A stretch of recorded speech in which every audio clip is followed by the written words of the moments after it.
चारों तरफ ऊंचे ऊंचे पहाड़ फैले हुए थे। पहाड़ों की चोटियों से उतरता घना कोहरा पूरे गांव जाखोल को अपने अंदर निगल चुका था। अमावस्या की वो काली रात इतनी डरावनी लग रही थी, मानो आसमान ने गांव से चांदनी छीन ली हो। जाखोल गांव में उस रात अजीब सा सन्नाटा पसरा हुआ था। गांव की गलियां सूनी पड़ी थी, यहां तक कि गांव का एक भी कुत्ता बाहर दिखाई नहीं दे रहा था। जाखोल के लोग इस रात से कांपते थे, क्योंकि गांव में बरसों से एक खौफनाक बात कही जाती थी। अमावस्या की रात अगर कोई 3 बार दरवाजा खटखटाए तो भूल कर भी दरवाजा मत खोलना। गांव के एक पुराने लकड़ी के घर में लालटेन जल रही थी। घर के अंदर बलराम नाम का एक जवान लड़का मोटी शाल ओढ़े, हाथ में लालटेन पकड़े कहीं जाने की तैयारी कर रहा था। बलराम, तू कहाँ जा रहा है बेटा? माँ, आजकल खेत में जंगली जानवर घूम रहे हैं। फसल पूरी तरह से पक चुकी है, 1-2 दिन बाद काटनी भी है। मुझे डर है कि कहीं जानवर फसल खराब न कर दे, इसलिए आज रात में खेत में ही सोऊंगा।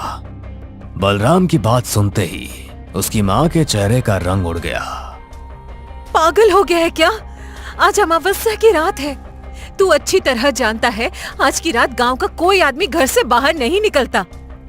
बलराम जोर से हंसने लगा।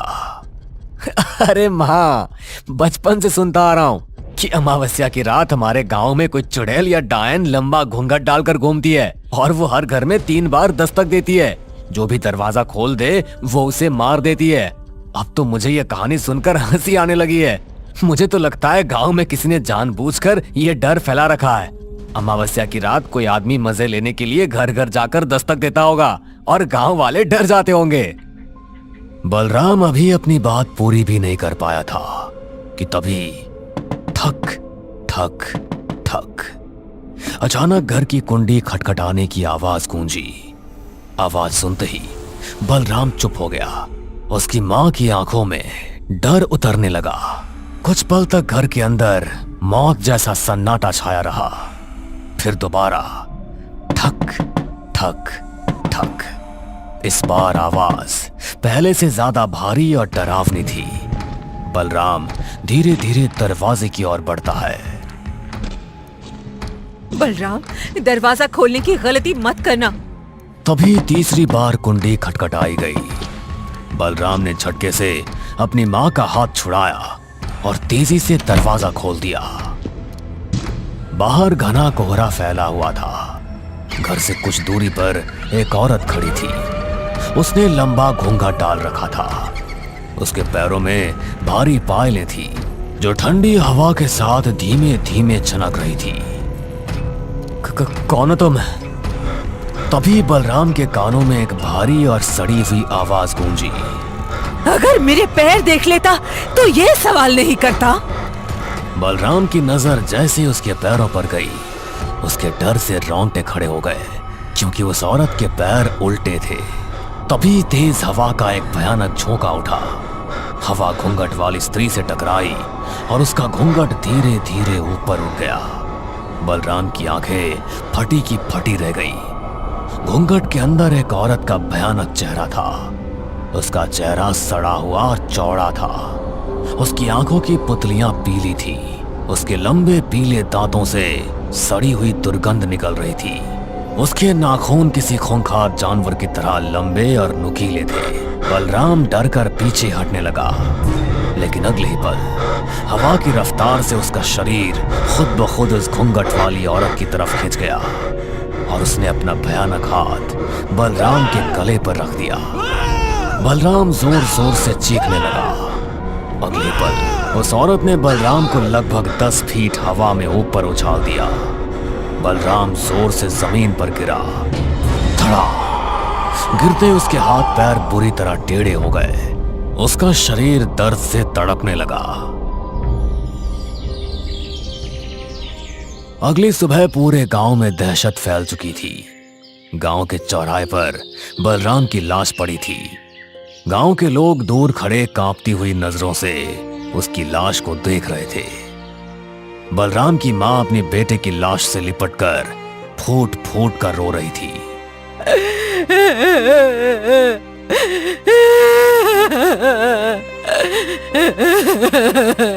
मेरा बेटा, मेरा बलराम। गांव के लोग डर से चुप खड़े थे। कोई भी उसकी आंखों में देखने की हिम्मत नहीं कर पा रहा था। तभी गांव का बुजुर्ग मुखिया धीरे धीरे आगे बढ़ा। उसके चेहरे पर दुख से ज्यादा डर दिखाई दे रहा था। तुमने अपने बेटे को समझाया क्यों नहीं? उसे दरवाजा नहीं खोलना चाहिए था। बहुत समझाया था मुखिया जी, लेकिन आजकल की पीढ़ी तो आप जानते ही हैं, बुजुर्गों की बातों को मजाक समझती है। मुखिया ने धीरे धीरे बलराम की लाश की ओर देखा। इसे भी नहीं पता होगा कि अपनी भूल की इतनी बड़ी कीमत चुकानी पड़ेगी। तभी अचानक दूर से मोटरसाइकिल की आवाज सुनाई दी। धड़। गांव के बाहर एक मोटरसाइकिल आकर रुकी। बाइक पर दो लड़के बैठे हुए थे। उनमें से एक लड़का नीचे उतरा और चारों तरफ पसरे मातम को देखकर हैरानी से बोला, यहां क्या हुआ है? गांव का मुखिया उसकी तरफ मुड़ा। कौन हो तुम? जी, मेरा नाम अमित है। मैं और मेरा दोस्त हॉन्टेड प्लेसेस और रहस्यमय जगहों पर वीडियो बनाते हैं। इंटरनेट पर आपके गांव जाखोल के बारे में काफी अजीब बातें सुनने को मिली, इसलिए सबसे पहले हम दोनों यहां जांच करने आए हैं। अगर मामला इंटरेस्टिंग लगा तो बाद में अपनी पूरी टीम लेकर आएंगे। मुखिया की आंखें अचानक गंभीर हो गई। तो फिर इस लाश को देख लो, सब पता चल जाएगा कि जाखोल गांव की डरावनी कथाएं सच है या झूठ। अमित धीरे धीरे बलराम की लाश के पास पहुंचा। जैसे उसकी नजर बलराम के टेढ़े पड़े हाथ पैरों और डर से जमी आंखों पर पड़ी, उसका शरीर कांप उठा। इसे किसने मारा? मुखिया ने डरावनी आवाज में जवाब दिया। उसी ने जो हर अमावस्या की रात हमारे गांव के हर घर के दरवाजे पर 3 बार दस्तक देती है और गलती से अगर कोई दरवाजा खोल दे उसे मार डालती है। अमित की आंखों में डर उतरने लगा। कौन है वो? चुड़ैल है, डायन है या पिशाचिनी, कोई नहीं जानता। बस इतना जानते हैं, उसके पैर उल्टे हैं, उसके नाखून जानवरों जैसे हैं और उसका चेहरा इतना भयानक है कि शब्दों में बताया नहीं जा सकता। अमित के चेहरे का रंग उड़ चुका था। लेकिन आपने कभी ये जानने की कोशिश नहीं की कि आपके गांव में ऐसा क्यों होता है? मुखिया कुछ पल चुप रहा। ठंडी हवा बहने लगी। इसके पीछे 50 साल पुरानी घटना जुड़ी हुई है, लेकिन अभी तुम्हें बताने का सही समय नहीं है। हमारे गांव में गम का माहौल है, यहां से चले जाओ। अमित ने डरे हुए चेहरे से अपने दोस्त की तरफ देखा और अगले ही पल दोनों जल्दी से मोटरसाइकिल पर बैठे और वहां से निकल गए। कुछ देर बाद पूरे गांव के बीच बलराम का अंतिम संस्कार कर दिया गया। लकड़ियों में जलती आग के साथ गांव वालों के चेहरों पर डर और गहरा होता जा रहा था, क्योंकि वे जानते थे अगली अमावस्या फिर आएगी। दूसरी तरफ दिल्ली शहर की चमचमाती रोशनी के बीच पूजा नाम की एक लड़की अपने फ्लैट में बैठी मोबाइल पर वीडियो देखने में व्यस्त थी। मोबाइल की स्क्रीन पर वही यूट्यूबर अमित जाखोल गांव की कहानी बता रहा था। तभी दरवाजा खुला और अंदर आया अतुल। अतुल पूजा का क्लासमेट था, हंसमुख, बेफिक्र और हर चीज का मजाक उड़ाने वाला। अतुल मुस्कुराते हुए पूजा के सामने बैठ गया। अरे आखिर ऐसा क्या देख रही हो मोबाइल पर कि तुम्हें पता ही नहीं चला कि मैं यहाँ आ चुका हूँ? पूजा ने मोबाइल बंद कर दिया। रियली आजकल लोगों को हो क्या गया है? इतनी बकवास वीडियो बनाते हैं और ऊपर से उन पर इतने व्यूज भी आ जाते हैं। अतुल हंस पड़ा। अरे ऐसा क्या देख लिया तुमने? एक यूट्यूबर की वीडियो देख रही थी, जाखोल गांव के बारे में बता रहा था। बोल रहा था कि हर अमावस्या की रात वहाँ कोई औरत गांव के हर घर में 3 बार दस्तक देती है और जो भी दरवाजा खोल देता है अगली सुबह जिंदा नहीं बचता। ये सुनते ही अतुल जोर जोर से हंसने लगा। क्या बकवास है ये? ऐसा लग रहा है जैसे तुम किसी डरावनी फिल्म की कहानी सुना रही हो। तभी वहां आर्यन आ गया। आर्यन एक बेहद शांत, समझदार और गंभीर लड़का था। आर्यन और पूजा एक दूसरे से प्यार करते थे। आर्यन मुस्कुराते हुए दोनों के पास बैठ गया। क्या बात है, किस बात पर इतनी हंसी आ रही है? कुछ नहीं, YouTube पर एक स्टूपिड सी वीडियो देख रही थी। किसी ने जाखोल गांव के बारे में अपलोड किया है। जाखोल गांव का नाम सुनते ही आर्यन के चेहरे की मुस्कान गायब हो गई। उसकी आंखों में अचानक गंभीरता उतर आई। कैसा वीडियो? वही कि गांव में हर अमावस्या की रात कोई चुड़ैल या पिशाचिनी हर घर में 3 बार दस्तक देती है और जो दरवाजा खोल दे उसे मार देती है। और 2 दिन पहले ही उसने गांव की एक लड़की को मार डाला। अतुल फिर हंसने लगा। अरे कितनी अजीब बात है, एक डायन गांव वालों को मार रही है और पुलिस हाथ पर हाथ रखकर बैठी हुई है। लेकिन आर्यन नहीं हंसा। उसका चेहरा डर से सख्त पड़ चुका था। अगले ही पल वो तेजी से वहां से चला गया। पूजा और अतुल एक दूसरे को हैरानी से देखने लगे। शाम के समय आर्यन अपने घर के गार्डन में अकेला बैठा हुआ था। उसकी आंखें कहीं खोई हुई थी। तभी वहां पूजा और अतुल आ गए। क्या हुआ? तुम अचानक वहां से उठकर क्यों चले गए? जाखोल गांव के बारे में तुम जो वीडियो देख रही हो उसका मजाक मत उड़ाओ। तुम शायद नहीं जानती, मैं उसी गांव का रहने वाला हूं। ये सुनते ही अतुल चौंक गया। क्या तुम जाखोल गांव के रहने वाले हो? आर्यन ने गहरी सांस ली और दोनों की तरफ देखने लगा। सुनो, उस यूट्यूबर ने जो बताया है, बरसों से हमारा गांव उसी खौफ में जी रहा है। गांव वालों की मान्यता है कि अमावस की रात कोई 3 बार दस्तक देती है और जो भी दरवाजा खोलता है वो मर जाता है। बचपन से इसी डर की वजह से माँ और पिताजी ने मुझे मामा जी के घर भेज दिया और फिर कभी गांव नहीं बुलाया। मुझे आज भी गांव वालों के वो डरे हुए चेहरे याद आते हैं और माँ पिताजी की आंखों में आंसू। आज भी जब मैं घर आने की बात करता हूँ, माँ मना कर देती है। आर्यन, चलो मान लिया कि बचपन में तुम गांव में रहते थे, इसलिए तुम्हारी सोच वैसी हो सकती है। लेकिन अब तुम शहर में बड़े हुए हो, क्या तुम अभी भी इन बकवास बातों पर यकीन करते हो? पूजा सही कह रही है यार, ऐसा नहीं हो सकता। ये सब सिर्फ फिक्शन मूवीज में होता है, वो भी हॉरर फिल्मों में। आर्यन दोनों को देखने लगा। सच कहूं तो मुझे भी समझ नहीं आता कि क्या सच है और क्या झूठ। कभी कभी मुझे भी ये सब बकवास लगता है, लेकिन फिर सोचता हूं अगर ऐसा नहीं है तो माँ पिताजी मुझे गांव आने से क्यों रोकते हैं? उन्होंने मुझे मामा जी के घर क्यों भेज दिया? पूजा गहरी सोच में डूब गई। तुम्हारे सवाल का जवाब तुम्हें अपने गांव जाकर ही मिलेगा। आर्यन चौंक गया। क्या मतलब? अतुल हंस पड़ा। अरे सीधी सी बात है, हम तीनों तेरे गांव चलेंगे।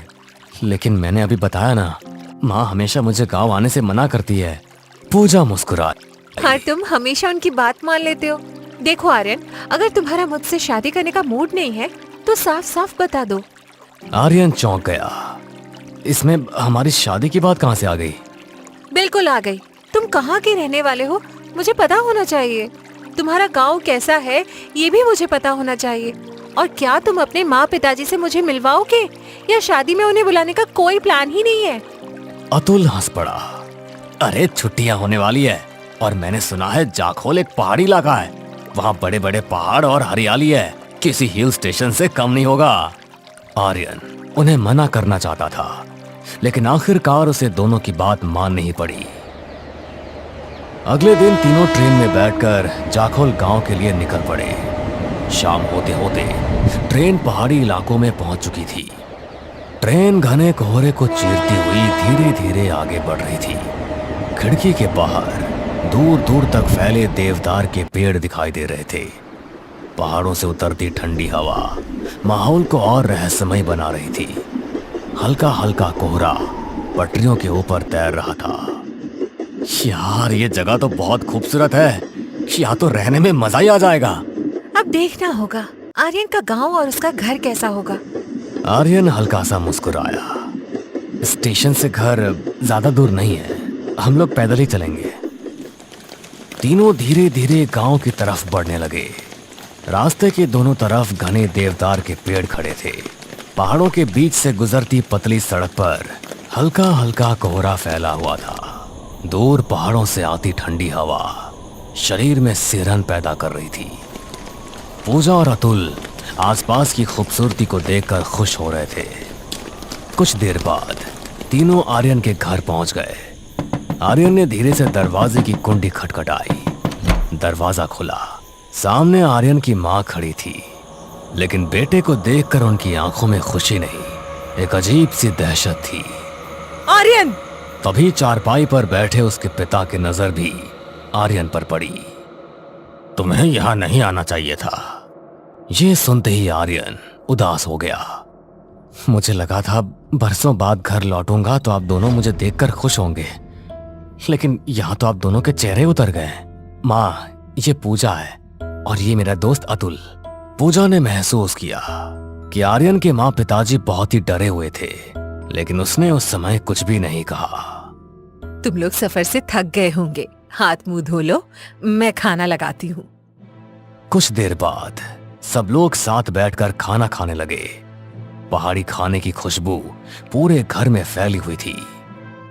पहाड़ी गांव के खाने की बहुत तारीफ सुनी थी, लेकिन आज पता चला खाना सच में बहुत स्वादिष्ट होता है।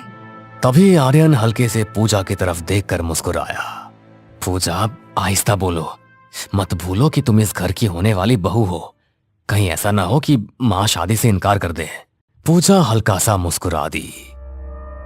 रात गहराने लगी थी।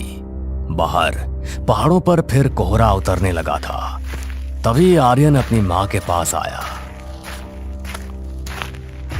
माँ, मैं दोस्तों को थोड़ा गांव घुमा कर लाता हूँ। ये सुनते ही उसकी माँ डर गई।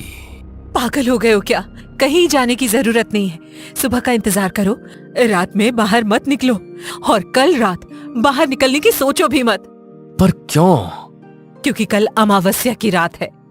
माहौल अचानक भारी हो गया। आर्यन चुपचाप वापस कमरे में चला गया।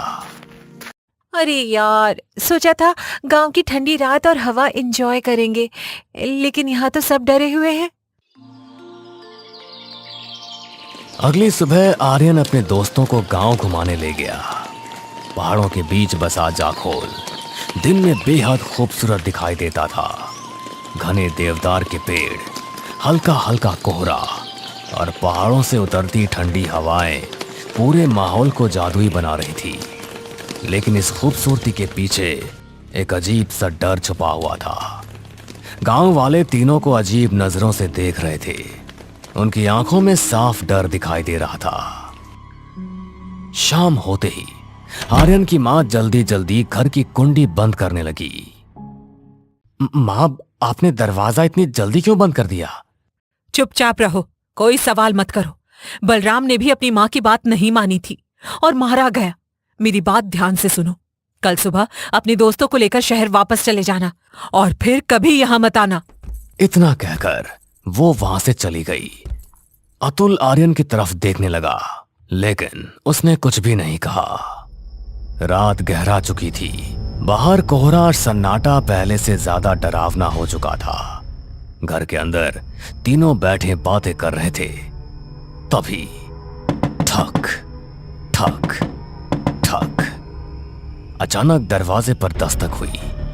पूजा चौंक गई। इतनी रात में कौन हो सकता है? फिर दोबारा ठक ठक ठक। इस बार आवाज पहले से भारी था। फिर तीसरी बार ठक ठक ठक। अचानक अतुल के चेहरे का भाव बदल गया। आज दरवाजा खोलकर तुम्हारे गांव वालों का डर खत्म ही कर देते हैं। और वो तेजी से दरवाजे की तरफ बढ़ने लगा। आर्यन की मां कांप उठी। बेटा, दरवाजा मत खोलना। लेकिन अगले ही पल खर, अतुल दरवाजा खोल चुका था। जैसे ही दरवाजा खुला, हवा का भयानक झोंका अंदर घुसा और अतुल का शरीर हवा की रफ्तार से लगभग 4 फुट आगे खींच गया। उसके सामने एक लंबा भूखा डाले औरत खड़ी थी। उसके पैरों में भारी पायलें थी और उसके उल्टे पैर धीरे धीरे मिट्टी पर घिसट रहे थे। पूजा की चीख निकल गई। तभी घूंघट वाली स्त्री की गर्दन धीरे धीरे ऊपर उठी और उसके घूंघट के अंदर से 2 पीली आंखें चमकने लगी। अगले ही पल अतुल का शरीर हवा में ऊपर उठने लगा। अतुल! आर्यन उसे पकड़ने दौड़ा, लेकिन तभी अचानक घर की लालटेन बुझ गई। पूरा घर अंधेरे में डूब गया और उसी अंधेरे में अतुल की दर्दनाक चीख गूंजी। बचाओ! क्या अतुल जिंदा बच पाएगा? आखिर कौन थी वो घूंघट वाली स्त्री? क्यों वो हर अमावस्या की रात 3 बार दस्तक देती थी? और जाखोल गांव के 50 साल पुराने रहस्य का उससे क्या संबंध था? इन सभी सवालों के जवाब जानने के लिए हमारे साथ जुड़े रहिए इस कहानी के अगले भाग में भी।